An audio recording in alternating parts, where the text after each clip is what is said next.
For one of the women filed notice that he is planning to sue the Duchesne County Jail. Now, this happened 4 months ago, and their parents still have no idea what happened then. Today, an attorney for one of the women filed notice that he is planning to sue the county.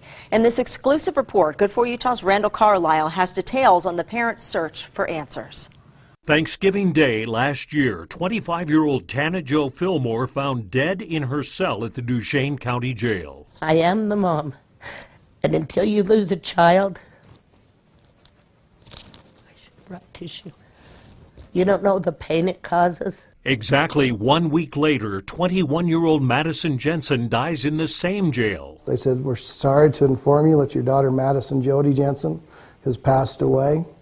And I asked, what did she pass away from? And they had no answer. Think about this if you're a parent. Both of the women died here about 4 months ago, and the parents still don't have definitive answers. Think about how frustrating that would be as a parent. Tana was taken to the Duchesne County Jail November 16th for violating probation from a previous drug conviction. Her mom, Melanie Zumadakis, thought she might be suicidal and says she was assured by the probation officer that her daughter would be on suicide watch. But Tana allegedly hanged herself in the afternoon right after eating a Thanksgiving meal. The death certificate blames it on ligature hanging. Melanie says jail officials never even called her. She's made official requests for all the reports, and they've never responded. I don't know if she was alive when they found her. I don't know if she was fully dead and they tried to shock her heart and bring her back. HIPAA can't talk to me, you know, because the hospital can't. No one will talk to me. I contacted the sheriff, county commissioners, the county attorney, the probation officer, no response. Jail Commander Lieutenant Jason Curry declined an on-camera interview, but told me on the phone they weren't told she was suicidal, so she wasn't on suicide watch. 2 days after Tana's death, 21-year-old Maddie Jensen did what her parents call a self-arrest. She was suffering a mental breakdown, had traces of illegal drugs in her system, and she and her dad agreed that jail would be the safest place for her. Deputies assured them Maddie would be safe. Our heart was set. Now we can start trying to figure out the problem, what happened with her, figure out a remedy, and get her the help. 4 days later, a week after Tana died, sheriff's deputies knocked on Jared's door to tell him Maddie had died. Here it is. We're sorry. We did our job. We're out of here. My thought was, how did she go from being fine, 24-hour care, to dead at 1:28 in the afternoon on Thursday? It made no sense. Ever since her death, he's been stonewalled by everyone. We've requested videos. We've requested tapes. We've requested handwritten, witness statements, any investigation notes, anything, and we've been denied 100%. The girl who loved hunting with her dad and riding horses apparently suffered from seizures and vomiting, and her dad says the cause of death is dehydration. My clients are grieving parents whose daughter died while in the custody of Duchesne County.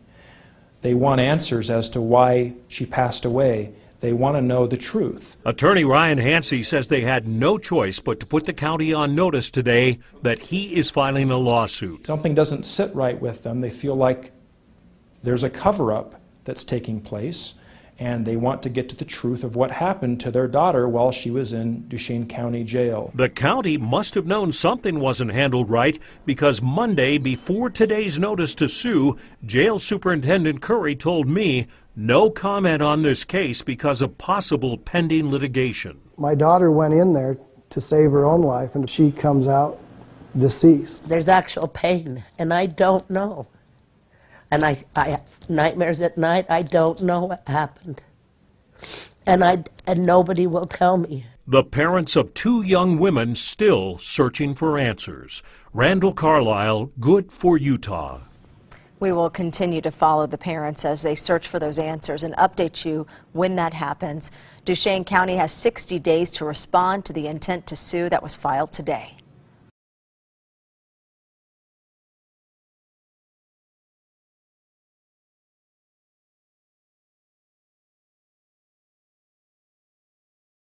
Records show girl begged for her life as officers dehydrated her to death.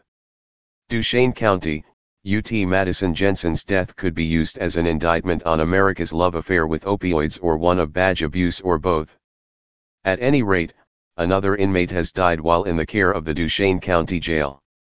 Jensen, 21, had been battling with an opioid addiction before ending up in jail. Her opiate addiction had turned to a heroin addiction, and her behavior had zapped her family of any remaining energy or patience they'd previously held. They called the police. It's understandable, really, that her family would want to get her some help. It's even appreciable that they'd call law enforcement authorities. Maybe she was a danger to herself or others. However, at any rate, she was taken to jail, a result of her addiction. Police even warned Jared Jensen jail wasn't a good alternative to drug treatment. Maybe even the advising officer knew the jail would immediately deprive her of her medicines, even her antidepressant. But the warning wasn't heeded, and while in jail, she began to experience withdrawals of both drugs, and lost weight as a result, a lot of weight. Her family says she was about 130 pounds when she entered lockup. But that quickly changed. She started to get nauseated and began to quickly deteriorate, losing pound upon pound to diarrhea and vomiting. She thought the jail could help her and she filled out a request for medical assistance. However, she apparently put down the wrong date on the request and it was immediately ignored. She dated her request as December 31st, 16, but it was supposed to read December 1st, 16. Read more. NYPD have wrongly raided the same dead man's apartment 12 times. She even stated she wasn't able to hold down water and indicated her cellmate had gotten sick as well. I know my body and it is not detoxing, she wrote in her petition, adding, I am completely detoxed. My roommate sick caught the stomach bug, from me. Can't hold anything down, she wrote in a medical request. Not even water. Days passed with Jensen not receiving any medical treatment until, finally, it happened. She was found dead in her jail cell, the result of a jail which didn't attempt to meet her physical or medical needs, according to the family. The Salt Lake City Tribune uncovered internal documents which declare her death attributable to natural causes. A Utah medical examiner's report the family classified the 21-year-old woman's death as natural, a result of cardiac arrhythmia caused by opiate withdrawal and dehydration. While opiate withdrawal isn't preventable in a jail where opiates aren't given to inmates, dehydration is certainly something which could have been addressed by a trained and licensed medical doctor, who would have most certainly ordered fluids be given intravenously. That basic level of care wasn't given to Jensen and she succumbed to her illness. According to the Tribune, authorities have declined to release surveillance video that would show Jensen's care during her time in jail. The Duchesne County Attorney and Uinta County Sheriff's Office each has declined to release records that would shed more light on Jensen's treatment. Image, http://pixel.watch/qt7. The forthcoming cooperation by the county attorney and the sheriff's office won't help the family get any of the answers for which they are still looking. Even her weight at the time of her death is in question, with internal documents contradicting her exact weight at the time of her death. Read more. PR fail. St. Louis police try to boost community relations by fingerprinting Ferguson children. Medical examiner's office records indicate Jensen lost at least 17 pounds in 4 days' time, perhaps as much as 42 pounds, according to unexplained discrepancies. Investigator John Crowley from the state medical examiner's office wrote that Jensen, who was nearly 6 feet tall, weighed 87 pounds when she was found dead, reported the Tribune, which also added, medical examiners later put her final weight at 112 pounds.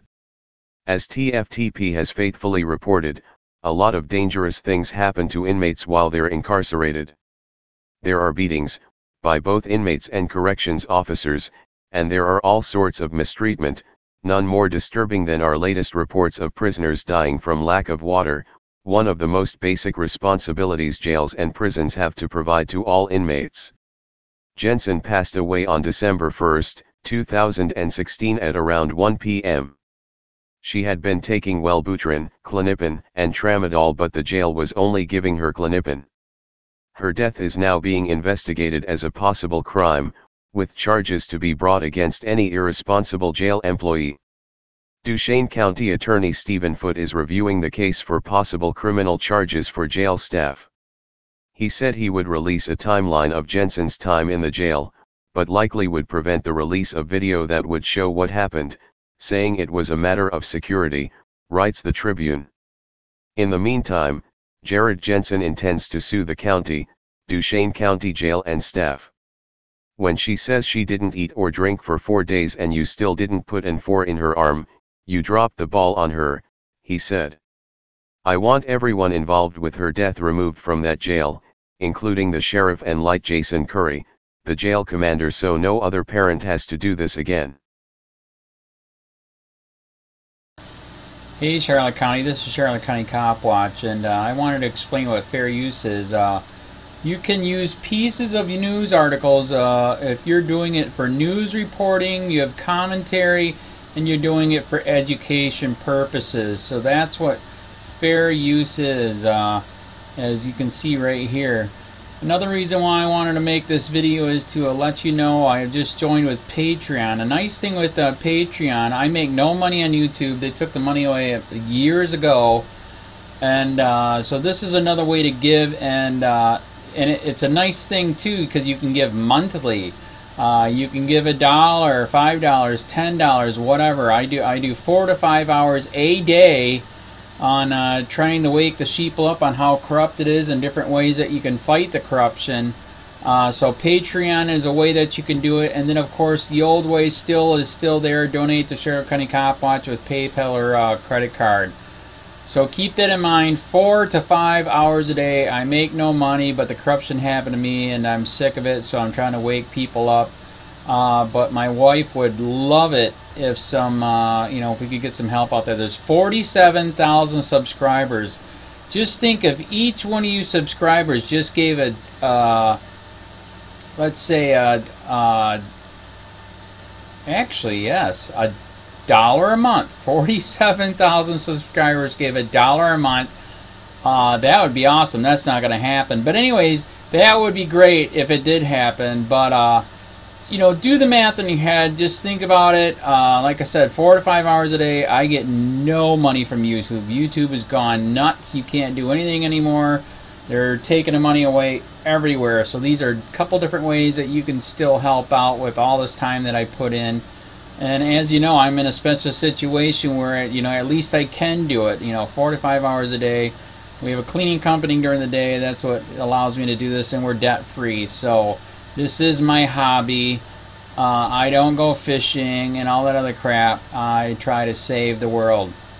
So help me out to make the wife happy, man. In fact, if you guys did give $1 a day, and there was 47,000 of you, and you did it, and each of you gave $1, and that was every month, oh my God, yes, I could quit. I could start suing them. Another idea too that we have is, if I got, some funds, we could actually contact everyone that has been ticketed and or arrested and put in jail and start sending them postcards to let them know we're here, and to see if everything went all right, and if it didn't, find out their story. So we could even do more investigations and more lawsuits. Lawsuits take money. So just think about that. 47,000 of you so far right now. $1 a day. $1 a month on Patreon, or $5 a month Patreon, 10, 20, whatever. Just do the math in your head. Help out. This is a lot of work every single day. Thanks.